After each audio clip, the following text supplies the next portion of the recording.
Hello, everyone. Steve Rail with Southern Minnesota Beet Sugar Cooperative, and welcome back to part 3 of our series on the Special Cercospora Spot database information. I'm going to share my screen with you right now, and we'll jump right into part 3, which basically is a continuation of our part 2, getting into a little bit more on the BMPs, best management practices that we've been able to tease out of this 2-year endeavor thus far on exploring Cercospora spot application strategies. So before we get into this BMP segment of the Special Cercospora spot database, let's talk about a few things relating to spray equipment, options, and specs from the main or primary database, the sugar database, 462 fields reporting. Of the 462 fields, 67% of them were sprayed with flat fan nozzles. That is not an endorsement of flat fan nozzles as much as it is just probably just a recognition that that is the nozzle of choice of your colleagues or your fellow shareholders in regard to their considerations and their choices for spraying Cercospora spot fungicides. 11% of the fields were sprayed with a turbo T-jet type of nozzle. 7% of the fields were sprayed with an air induction nozzle. Now, I don't think that that would be my first choice for the nozzle for use for a fungicide program. If you have any questions about that, I would call or talk to my spray equipment retailer or salesman and or your agriculturist, or give me a call and we can talk about some of the pros and cons of the types of droplets that are formed from air induction nozzles and where they fit or may not fit in a fungicide program. 4% listed that they used a different type of nozzle than I was familiar with, so I lumped them all together because I really didn't know exactly what classification to put them in. 11% of the fields were sprayed with a split flow multi-direction nozzle. These would be called either a turbo duo or twin fan or something of that nature. Generally speaking, these farmers are recognizing the fact that when they spray in the same direction with a single flat fan, that they tend to coat the front side of plants as they're going through the field in the same direction every single time they spray. And so with what they've done is they've split the flow into 2 orifices, each one at a lowered flow rate, in order to try to paint the backside of plants as they go through the field. But obviously the negative consequence to that can be that with splitting into 2 smaller orifices, there is the chance that we could get some plugging issues with some of our products that might not go into solubility or go into solute very well, or solution. Finally, in the CLS database now, the CLS Special Cercospora spot database subset, there was no notable difference between the turbo T-jet and the flat fan nozzles. I wanted to make that observation for you, and that also wanted to tell you that this confirms what we noted in some of the water sensitive paper demos that we did in 2019 that also showed from a coverage perspective there was no difference. So basically, it's confirming what I think we already know, and that is that attention to spray technique or attention to detail can outweigh the impact of your nozzle type, especially and specifically in regard to the flat fan versus the turbo T-jet anyway. So jumping into some of the data, let's talk about the influence of nozzle size or the flow rate as it relates to or impacts speed, pressure, and volume. And I add the asterisk there because I want to make sure that you understand that these are all interrelated. You can't have one without impacting the other.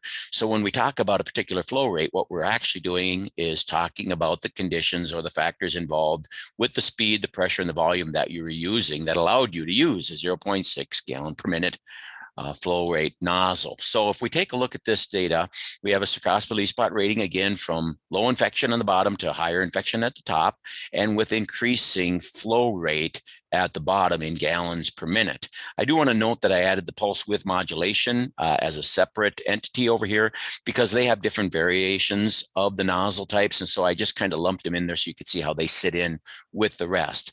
And my point being is that of the nozzles, the 0.4, you can see there was 15 fields representing those 0.4 gallon per minute nozzles. 52, the vast majority were using 0.5 gallon per minute nozzles. And then there were 36 fields, pretty good JAG, pretty good representation of the fields using the largest nozzles that we acquired, and that was a 0.6 gallon per minute flow rate, and that actually equilibrated to the very best cost per leaf spot score.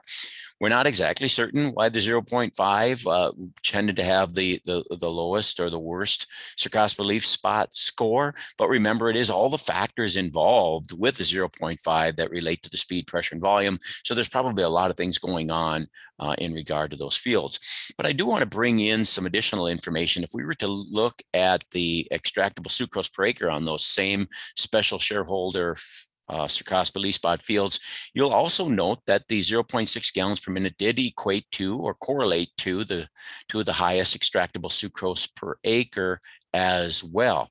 Again, not exactly certain why the 0.5 would be the lowest extractable sucrose per acre. And I ought to add right now that to say that a correlation to a higher extractor opportunity to obtain highest extractable sucrose per acre and correlating that back to cost per leaf spot as the definitive reason for it would be a little bit of a stretch. But I think it's fair to say that if we did get good cost per leaf spot control with the 0.6 gallons per minute nozzle configuration, that it would lend itself to the greatest opportunity to gain the highest extractable sucrose per acre.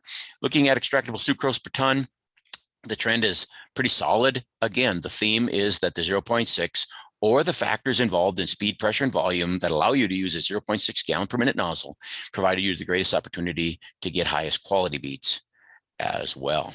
Let's take a look at spray pressure and the influence of spray pressure on cost per leaf spot. Again, the cost per leaf spot score from lowest infection value to higher with increasing spray pressure, a little bit different than what we've seen in 2019. 2019, there was not the same response to lower pressure. Basically, when we came down off the higher pressure, we started to get better cost per leaf spot scores, and then it looked kind of like this, generally leveled off. So it didn't seem like there was a downside to going further lower on the pressure scale. But in 2020, the blue line here, quite a different story. As you can see, once again, these are the number of fields represented by each point. And after we came down off of that high cost per leaf spot with the higher pressure down in that 75 to 85 range, we started to bump back up again. We started to get increased cost per leaf spots. So in 2020, it does not follow the same theme as 2019, where we could go, where there seemed to be no detriment to going low with pressure. Whereas in 2020, there seemed to be a window of opportunity that existed somewhere between the low and the high pressure. So if we take a look at this at a little bit more detail, according to your sugar database across 457 fields, 35% of all your fields use 60 PSI or less. That's pretty low on the spray pressure spectrum. 23% of the fields use 65 to 70, and 24% of the fields use 75 to 80, which again appeared to be that window in 2020 where we got the best cost per leaf spot score. There were still about 17 to 18% of you that were utilizing the more conventional wisdom, smaller droplets at 90 PSI or more. Some of the implications that I want to bring to your attention then, after 2019 with only 1 year of data, I think that the best that we could suggest, and it was what we suggest, is that we could start to very likely reduce our spray pressure from the conventional wisdom of 90 PSI or more to something that was somewhat less than that. However, I remember being quite cautious in giving this recommendation and making sure to tell everyone that we needed to walk before we run. So let's not start throwing the baby out with the bathwater and going too low on the spray pressure. The 2019 data, I think it suggested that the best range might be between about 70 and 80, I believe, at that time. And I think the 2020 data backs that up pretty well, that somewhere north of 70 PSI, but south of 90, probably 70 to 85 PSI might be that best window where we can make the best use of the spray droplets without being too fine or without being too coarse, based upon the spray pressure and the other variables such as speed and volume that correlate to the pressures in that range. So based upon 2 years of data, if you sprayed your 2020 fields at 70 PSI or less, I think that I would consider altering my equipment, my speed, to achieve a slightly higher pressure in 2021 so that we don't have too coarse droplets, because it appears that after the 2020 data, again, that we do have potentially a downside to going too low on our spray pressure, just the same as we can when we go too high. Looking at spray volume, okay, so we're looking at gallons per acre here, Surcos Belief Spot score on the left. You can see that the vast majority of the folks are using the 20 gallons per acre. That's the general recommendation. And then as they go up, we had less fields represented in the 21 to 23 and the 24 to 26. Generally speaking, I'm going to call this the 22 and the 25 simply because it falls in the middle of the range. And as you can see that we generally saw a reduction in score if we came northward of 20. Now, the people in the 20 gallon, maybe there were some of them that were a little bit lower than 20 as well that inflated that score. But generally speaking, we did see an increase in Surcos Belief Spot control, but it leveled off. It didn't get much better as we went from 22 to the 25. But if we bring in a little bit more information and look at extractable sucrose per acre, again, you can't correlate the extractable sucrose per acre 100% to the Surcos Belief Spot score. But here we do have a nice trend when we look at extractable sucrose per acre on the y-axis. We generally see a trend upward in extractable sucrose per acre as we go upward in our spray volume. If we look at extractable sucrose per ton. Now, I did play games with the y-axis. That is not a very large scale over there. So really, there's not a lot of difference between these. But again, we did tend to have the greatest extractable sucrose per ton with the higher volume. So bottom line, a lot of folks are saying that water is tough to carry around and it makes things difficult to get across fields. So we totally understand that. But I did want to make sure that you were aware that that increased spray volumes appear to have some impact, okay? And so the spray parameters that are involved with increased nozzle flow rate and or increased spray volume appear to have a favorable impact on Surcos Belief Spot control as well as your yield and quality. And I might add that some farmers have figured out that rather than spraying their entire fields at 20 gallons per acre, they figure out how much full tanks they might need and back calculate themselves into a higher volume, since going across the field with the sprayer being the last tank being half full or completely full doesn't really impact their timing, just a little bit on their water capacity. They are able to up their average water across the field by just measuring or averaging over full tanks across the field. All right, so if we were to take a look at spray volume across the main database, this is your sugar database, this is how it breaks out. If we're looking at extractable sucrose per acre on the y-axis, 9% of the folks were using less than 20 gallons per acre, and they did have the lowest extractable sucrose per acre. That does seem to be a little bit telling. Probably need to be utilizing at least 20 gallons per acre. Can't, again, say that the Surcos Belief Spot score would completely describe the extractable sucrose per acre, but I think there's probably a pretty good indication there. 81% are using the recommended 20 gallons per acre, and they did see an uptick from those people that were using less. But when those folks started to get going above the 20 gallons per acre, it does level off past 21, 22, but they do generally see an uptick in the extractable sucrose per acre. There was about 10% of the fields that were 21, 22 or more. The implication, it may pay to use more water when you can in order to extract the benefits related to lower pressure and or increased volume. So when you can, or when it's opportune, when the opportunity presents itself, a little bit more water may pay some dues when it comes to getting good coverage and get good control with your Surcos Belief Spot fungicides. Let's talk a little bit more about the implications on these nozzle specs. Almost 80% of the respondents utilize nozzles that have a 110-degree spray angle, and that has everything to do with overlap. We need to have your flat fan nozzles need a certain amount of overlap, and the recommendations will tell you just how far your boom needs to be above the canopy in order to be able to do that. So the wider your spray angle, the less likely you are to need to have your boom too far above the canopy. You can also influence your overlap and your boom height by the decision to how far you space your nozzles. As you can see from 2019 data, we did not accumulate this in 2020 because I didn't think sprayers would change that quickly, that there was a fair amount of folks that are using a 20-inch spacing rather than matching the size of your rows at 22. And those people that did have slightly narrower nozzle spacings did have the lower Surcos Belief Spot rating and tended to have higher revenue per acre. And I think this has everything to do with the ability to be able to keep your booms close to the canopy. So let's take a look at boom height in regard to Surcos Belief Spot. This is a cumbersome draft. There's a lot of stuff going on. In the blue bars are extractable sucrose per acre and are represented by the left y-axis over here. The gold bar represents your Cercospora leaf spot rating over here on the right y-axis, and what we have is increasing boom height across the x-axis.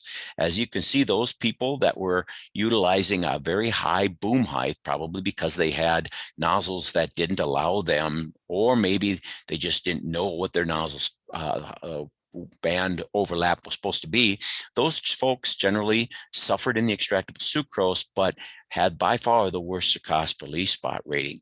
By being able to lower your boom height, we see a decrease in Cercospora leaf spot. I'm not certain why we do not see an increase in the extractable sucrose per acre in this particular segment, but the bottom line is those people that are able to hug their canopy and keep their boom the lowest using the configurations of nozzle spacing and or nozzle angle had the lowest Cercospora leaf spot rating and the highest potential for extractable sucrose per acre in the special Cercospora leaf spot database.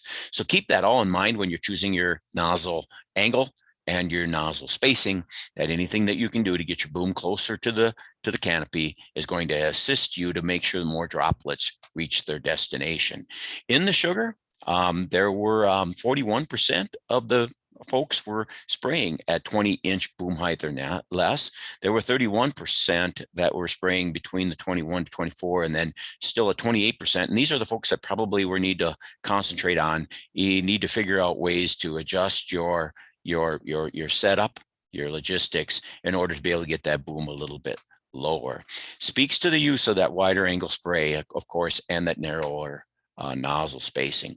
Some other best management practice info out of the special database: 96% of you were using a 132-foot sprayer. Almost everyone is spraying 72 rows at a time. Spray solution pH, I just want to remind you that that's still out there, okay? The Michigan state guideline indicated that EBDCs do not like extremes in pH, and some of you have some rather high pH waters. So there is the opportunity to use some citric acid or some commercial acidifiers. Just make sure that if you're using a commercial acidifier, that you're not using it in replace of the deposition aid, because we still need to get the product to the leaf.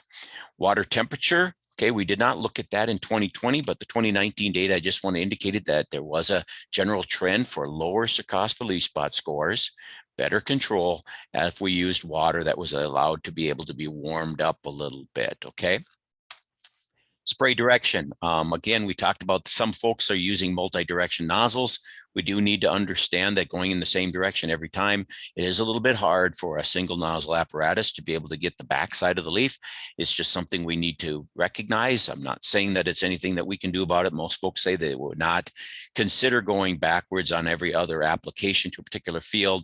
And I can't say that I'm completely convinced that we need to go to multi-direction nozzles in every case, because I don't want to have people plugging up because we do need to split that flow rate into two smaller nozzles. And I also would mention that there were no recognizable differences related to the size of spray tanks, okay? So I was worried that maybe a larger tank would allow the product to sit in the water longer than another, but there was really no difference. And I'm not gonna go through each of these, but this is the number of fields that have different size sprayers. If you wanna pause and take a look at that, that's up to you, but I'm not gonna go through that information.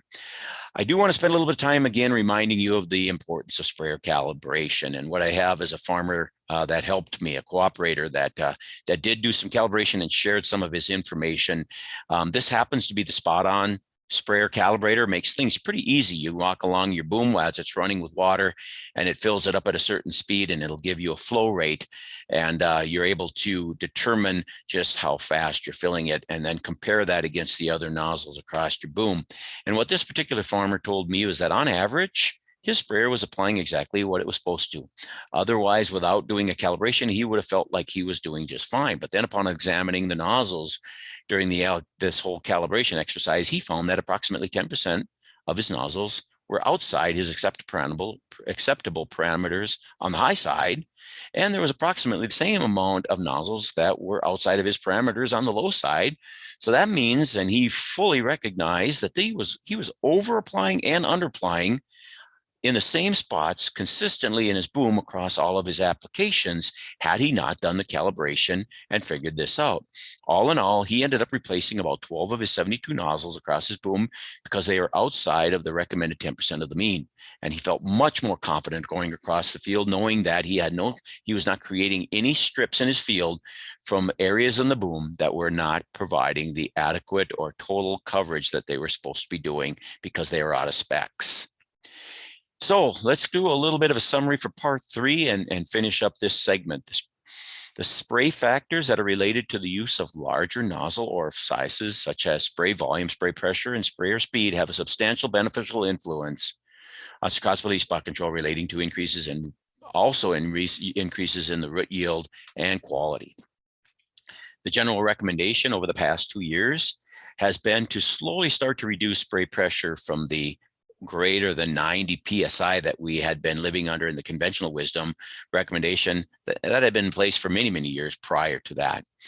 The 90 psi recommendation, or the 90 plus psi recommendation, was dated and was derived from tests that were conducted in the absence of adverse spray conditions, which allowed them to use high pressure and deal with the small droplets. However, data accumulated in the Special Sarcopsis Release Spot database indicates that reducing pressure too far can also be detrimental to the sarcopsis release spot control as well. So one should consider the appropriate speed and volume that would allow you to settle in at approximately 70 to 80 psi on average seems to be the best window of opportunity. Given an opportunity to spray with higher volume, up to 25 gallons, I don't see any need to go beyond that, as generally provided better sarcopsis release spot control, as well as yield and quality. So with that, again, I would like to thank you for participating or listening in on part 3, and we look forward to discussing with you adjuvants in our next segment that we'll call the part 4 on adjuvants. So with that, I'm going to stop sharing my screen, and we're going to see you in part 4.